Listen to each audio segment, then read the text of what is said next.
Hello guys. आज का हमारा टॉपिक इससे पहले जो हम कर रहे थे वहीं से हम कंटिन्यू करेंगे। जो हमने वेव फंक्शन निकाला था इंसिडेंट पार्टिकल के लिए, अब वेव फंक्शन हम फाइंड आउट करेंगे स्कैटर्ड पार्टिकल के लिए। तो वो कैसे करेंगे, जैसे हम आपको पता है कि ये जो है हमारे पास है इंसिडेंट पार्टिकल है, जो मतलब एक ही पार्टिकल कंसीडर करके वो चले थे। तो एक पार्टिकल है यहाँ पे और ये हमारे पास टारगेट है, ये हमारे पास जेड एक्सिस है, ठीक है। अब जो हमारे पास जो क्वांटम मैकेनिक्स में है, जो वेव फंक्शन है वो रिप्रेजेंट क्या करेगा, प्लेन वेव को moving along positive Z axis.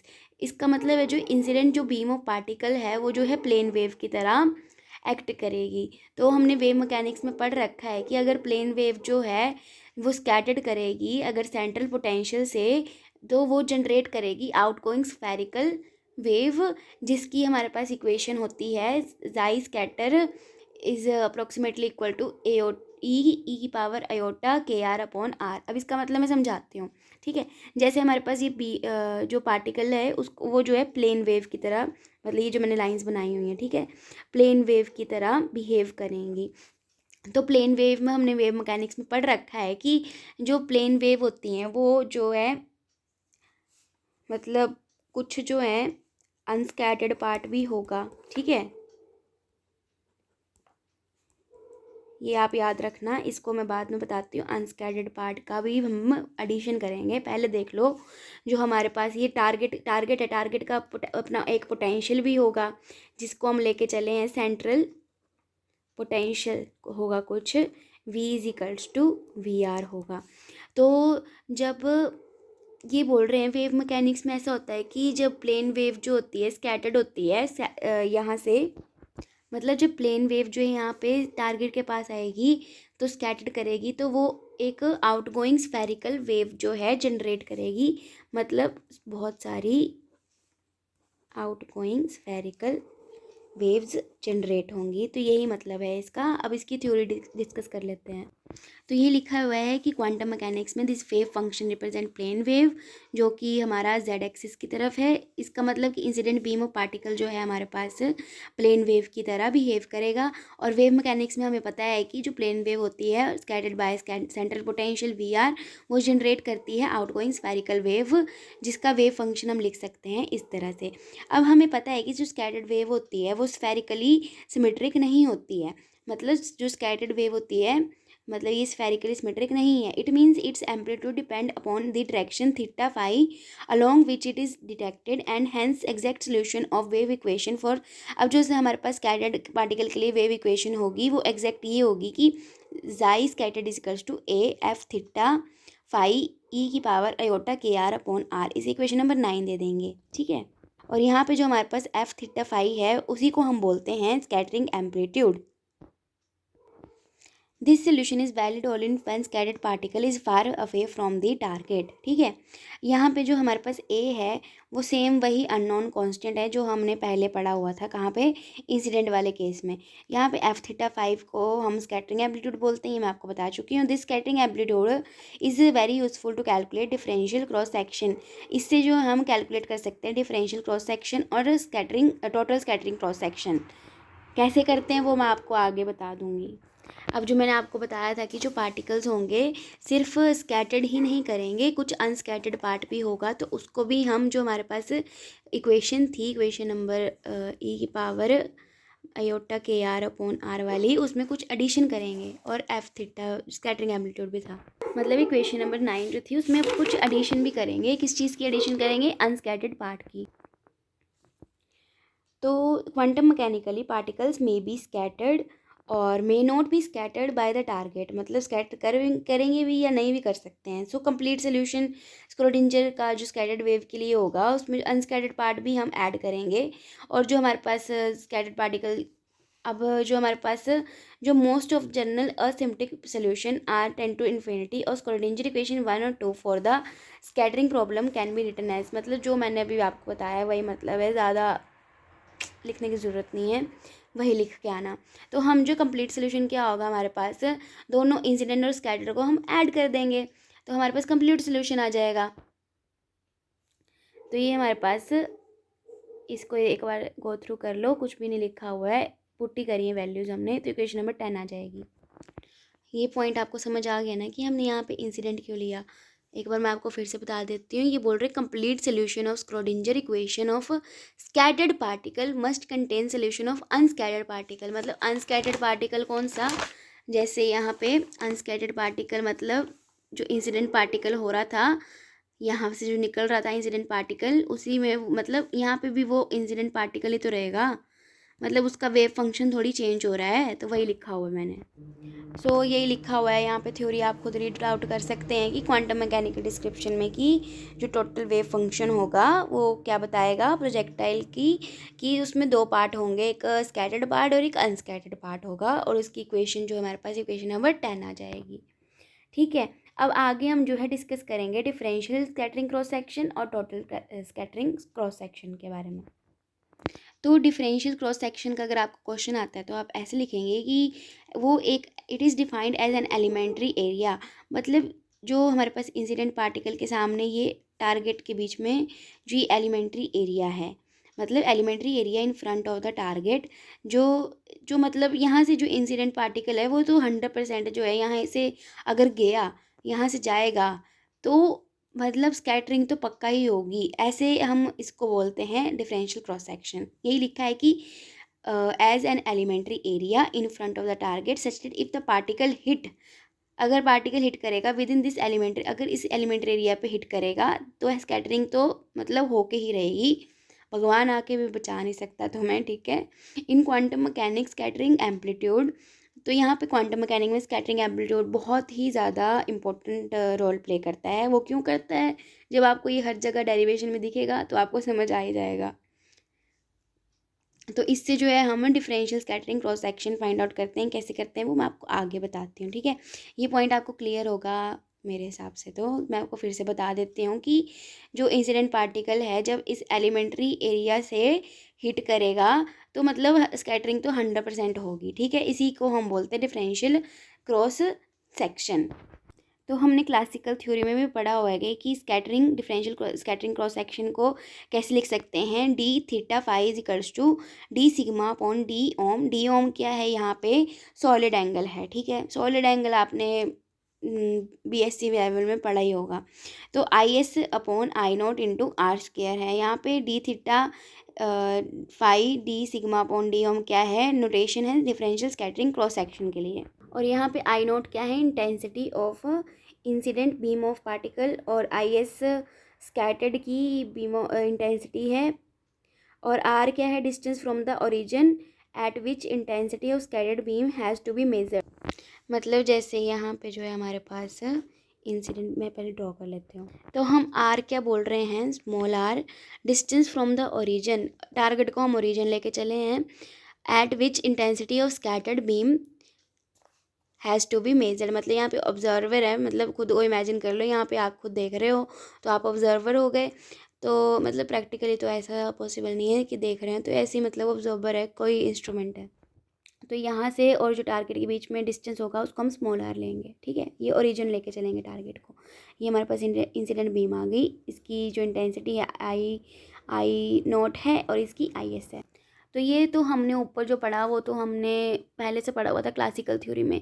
तो क्वांटम मैकेनिक्स में क्या नया आ जाएगा, तो जो हमारे पास इंटेंसिटी होगी बीम ऑफ पार्टिकल की वो रिप्लेस हो जाएगी किससे, प्रोबेबिलिटी करंट डेंसिटी से, जिसको हम जे से डोनेट करते हैं। तो स्कैटर्ड वाले की जगह क्या आ जाएगा हमारे पास, जे स्कैटर्ड अपॉन जे इंसिडेंट। जैसे यहाँ पे फॉर्मूला लिखा था ना कि आई एस अपॉन आई नोट होता है, ये तो हमारे पास किसके लिए था, क्लासिकल थ्योरी के लिए था। तो यहाँ पे क्या जाएगा, J S upon J naught, sorry J scattered upon J incident into R square. इस इक्वेशन नंबर 11 दे देंगे। ठीक है, तो जे स्कैटर्ड क्या आ जाएगा, probability current density for scattered wave function which represent scattered particle, और जे इंसिडेंट वेव फंक्शन किसी के लिए, इंसिडेंट पार्टिकल के लिए। ठीक है, अब कुछ बुक्स में आपको कुछ और देखने को भी मिलेगा, तो मैं उसकी जो आपको कन्फ्यूजन है वो भी दूर करूँगी। तो कुछ जगह आपको जो है डिफरेंशियल क्रॉस सेक्शन का फॉर्मूला आपको ये देखने को मिलेगा, 1 upon J incident upon D N theta phi upon D omega. ठीक है, पहले मुझे भी कन्फ्यूज़न हो रहा था, फिर मैंने फिर से देखा, अपने नोट्स को गो थ्रू करा, तो मुझे फाइंड आउट कर लिया मैंने कि जो हमारे पास जे एन थीटा फाई की वैल्यू होती है वो होती है J scattered R square D omega. D omega से डी ओम कैंसिल हो जाएगा, तो क्या आ जाएगा आपको एंड में रिजल्ट, जे स्कैटर्ड अपॉन जे इंसिडेंट। तो आपके पास वही रिजल्ट बन रहा है, तो आपको क्यों इतना लिखने की ज़रूरत है, जब आपको यहाँ पे मैं आपको बता ही रही हूँ। ठीक है, बात तो सेम ही रहेगी ना। अब ये चीज़ भी मैं आपको बताऊँगी कहाँ से आई, ठीक है, आगे बताऊँगी। अब जो आपको जो है ये फॉर्मूला याद करना पड़ेगा प्रोबेबिलिटी करंट डेंसिटी के लिए।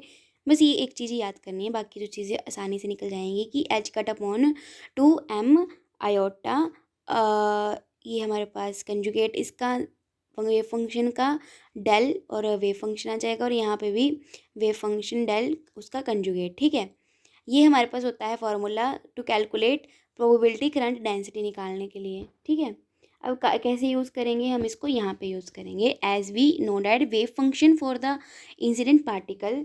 जो हमारे पास आया था वेव फंक्शन इंसिडेंट पार्टिकल के लिए ए ई की power iota K Z, so the probability current density for the incident wave functions I incident can be calculated as. तो जे इंसिडेंट कैसे लिखेंगे, H cut upon 2m iota, तो हमारे पास इसका जो स्टार आ जाएगा, जो अभी फॉर्मूला हमने लिखा है यहाँ साइड पे, तो यही लिखा हुआ है कि जाई incident star D by D Z. Del को हमने डी बाई डी जेड क्यों लिखा, क्योंकि हमारे पास जेड डायरेक्शन में ही हमारे पास प्रोजेक्टाइल जो है मूव कर रहा है। तो ये हमने वैल्यूज़ पुट कर दी, किसकी, जाई इंसिडेंट की हमने वैल्यूज़ पुट कर दी। ठीक है, एक बार यहाँ पे आप खुद देख सकते हो, ज़्यादा कुछ हार्ड काम नहीं किया है मैंने। फिर उसके बाद आपको पता है कि ए और ए स्टार किसके बराबर होता है, मोड ऑफ ए स्क्वायर के। तो यहाँ पे हमने जब चीज़ें कॉमन ली तो हमारे पास ए इंटू ए स्टार बन रहा था, तो मोड स्क्वायर लिख दिया एयोटा के प्लस ए मोड का स्क्वायर एयोटा के। तो ये 2 एयोटा के का मोड का स्क्वायर ए का स्क्वायर बन गया। तो यहाँ चीज़ें कैंसिल कर दो, 2 से 2 कैंसिल, एयोटा से एयोटा कैंसिल, तो हमारे पास इक्वेशन नंबर 12 आ जाएगी। तो जे इंसिडेंट की वैल्यू आ गई। अब जे स्कैटर्ड की वैल्यू निकालेंगे हम, कैसे निकालेंगे, also again we also known that wave function for the scattered particle. जो हमारे पास स्कैटर्ड पार्टिकल के लिए वेव फंक्शन हमने निकाला था पीछे, उसकी वैल्यू लिखेंगे where coordinates are fixed along the direction of where particle है scattered and observation has done, so probability current density for the scattered wave. अब स्कैटर्ड वेव के लिए भी हम वही फॉर्मूला लगाएंगे जो अभी मैंने आपको बताया था कि याद कर लो। ये वाला फार्मूला यहाँ पे अप्लाई किया, साई स्टार स्कैटर्ड की वैल्यू पुट करी। ये आप एक बार देख सकते हैं, सिंपल कैलकुलेशंस हैं। तो साई स्टार की एक बार आप खुद करके देखो तो आपको ज़्यादा पता चलेगा। ठीक है, और डाउट होगा तो यहाँ पे नोट्स में से आप देख ही सकते हैं। ठीक है, बाकी जो है आपके पास ए स्टार ए मोड स्क्वायर होता है, यहाँ पे वही अप्लाई होगा। फिर उसके बाद जो चीज़ें कैंसिल आउट होती है कैंसिल आउट कर दो, और D by D R derivative निकाल दो किसका, यू बाई वी कर दो। तो D by D X U by V क्या होता है, U over D U by D X minus U D V by D X सारे का अपॉन वी स्क्वायर होगा। मतलब यहाँ पे देख सकते हो आप, यू बाय वी लगाया तो आर अयोटा के ई की पावर अयोटा के आर माइनस ई की पावर माइनस अयोटा के आर अपॉन आर स्क्वायर। और ये जो है फिर यहाँ इसको बाहर लिखा, और ये इस पे हम डेरिवेटिव लगाएंगे, तो डेरिवेटिव यूज़ करके हमने यहाँ पे ये लिख दिया। ठीक है, जो टर्म्स कैंसिल आउट हो रही थी उनको हमने कैंसिल आउट कर दिया, और सिंपल सॉल्व किया है। तो आप एक बार खुद देख सकते हैं, सॉल्व करके हमारे पास स्कैटर्ड की वैल्यू भी आ जाएगी, इक्वेशन नंबर 13 हो जाएगी। अब हमारे पास इंसिडेंट की वैल्यू भी आ गई, स्कैटर्ड की वैल्यू भी आ गई, तो हम जो है हम उसको डिफरेंशियल स्कैटरिंग क्रॉस सेक्शन में पुट करेंगे। तो जब हमने पुट किया तो हमने देखा डी थीटा फाई किसके बराबर आ जाएगा, हमारे पास एफ थीटा फाई का मोड का स्क्वेयर। तो ये हमारे पास एक्सप्रेशन था किसका, डिफरेंशियल स्कैटरिंग क्रॉस सेक्शन का, क्वांटम थ्योरी ऑफ स्कैटरिंग में। ठीक है, अब यहाँ पे हम देख सकते हैं कि डिफरेंशियल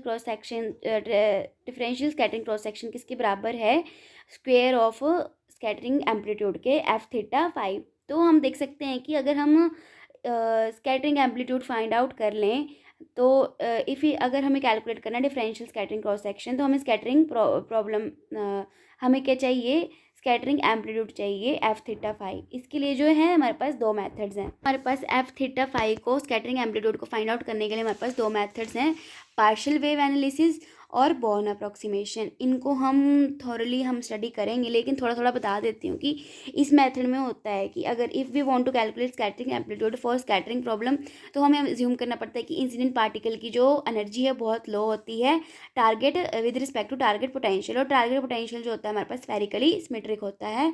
और बॉर्न अप्रॉक्सीमेशन में ऐसा होता है कि इंसिडेंट पार्टिकल जो होता है बहुत ही हाई एनर्जी होती है with respect to target potential, तो target potential can be of any shape and is very weak, इसमें जो है किसी भी शेप का हो सकता है लेकिन इसमें स्फेरिकली सिमेट्रिक होता है। तो ये दो तरीके थे हमारे पास जिससे हम जो स्कैटरिंग एम्पलीट्यूड फाइंड आउट कर सकते हैं। अब आगे हम देखेंगे total scattering cross section, last topic of this मतलब वीडियो। तो टोटल स्कैटरिंग क्रॉस सेक्शन भी मतलब थोड़ा थोड़ा डिफरेंशियल क्रॉस सेक्शन की तरह ही है, पर इसमें जो होता है हमारे पास टोटल इफेक्टिव एरिया होता है किसके सामने, टारगेट के सामने, जहाँ पे अगर पार्टिकल हिट करेगा तो पक्का ही है कि 100% श्योरिटी है कि स्कैटरिंग तो होगी होगी। मतलब ये डिस्क लाइक शेप का होता है कि एक बड़ा सा एरिया ले लो डिस्क लाइक शेप का, तो टोटल इफेक्टिव एरिया जो होगा उसी को हम बोलेंगे total scattering area of cross section. तो टारगेट का जो अफेक्टिव फील्ड होगा, मतलब अगर यहाँ से अगर कोई पार्टिकल जाएगा, या अगर यहाँ से गया, यहाँ से गया, यहाँ से गया, कहीं से भी गया, तो मतलब 100% श्योरिटी की स्कैटरिंग तो होगी ही होगी। और इसको जो टोटल स्कैटरिंग क्रॉस सेक्शन को हम सिग्मा से टी से डोनेट करते हैं, और इसको हम लिखते हैं integral theta 0 to pi integral phi equal to 0 to pi D theta phi sine theta D phi. यहाँ पे डी ओम होता है, तो डी ओम को तो ये लिखते हैं, तो ये तो आपको पता ही है, ठीक है। तो डी थीटा फाई हमें पता है कि अभी हमने फाइंड आउट किया था कि एफ थीटा फाई का मोड स्क्वायर होता है, तो यहाँ पे हम क्या लिखेंगे, इसकी जगह ये लिख सकते हैं। अब स्कैटरिंग जो है हमारे पास सिमेट्रिकल होगी, तो हमारे पास एफ थीटा फाई जो है एफ थीटा के इक्वल हो जाएगा, तो डी थीटा फाई जो है डी थीटा के बराबर आ जाएगा और एफ थीटा मोड का स्क्वायर आ जाएगा। तो हमारे पास टोटल स्कैटरिंग और क्रॉस सेक्शन क्या आ जाएगा, D theta sine theta D phi. तो डी फाई को जब हम सॉल्व करेंगे तो आ जाएगा हमारे पास 2 पाई, तो ये हमारे पास आ जाएगा 2 pi D theta sine theta D theta, और बाकी हम डी थीटा को आपको पता है तो ऐसे लिख सकते हैं। तो ये हमारे पास आ जाएगी टोटल स्कैटरिंग क्रॉस सेक्शन। तो इसमें तो यही था कि टोटल स्कैटरिंग क्रॉस सेक्शन में कि जो हमारे पास टोटल इफेक्टिव एरिया होता है कि अगर वहाँ से हमारा पार्टिकल जो है हिट करेगा तो 100% की स्कैटरिंग तो होगी ही होगी, और then this total effective area is known as total scattering cross section. तो ये हमारे पास था टोटल स्कैटरिंग क्रॉस सेक्शन। इससे पहले हमने डिफरेंशियल किया, ठीक है, और उससे पहले हमने वेव फंक्शन फाइंड आउट करे कैसे, स्क्रोडिंजर इक्वेशन से, मतलब लेबोरेटरी फ्रेम और सेंट्रल फ्रेम का यूज़ करके। तो ये था हमारे पास quantum theory of scattering. I hope मैंने ज़्यादा से ज़्यादा बताने की कोशिश की हुई हो। अगर आपको कुछ भी नोट्स से रिलेटेड डाउट होगा, या फिर अगर आपको नोट्स चाहिए होंगे तो आपको कमेंट कर देना, मैं आपको भेज दूँगी। Thank you.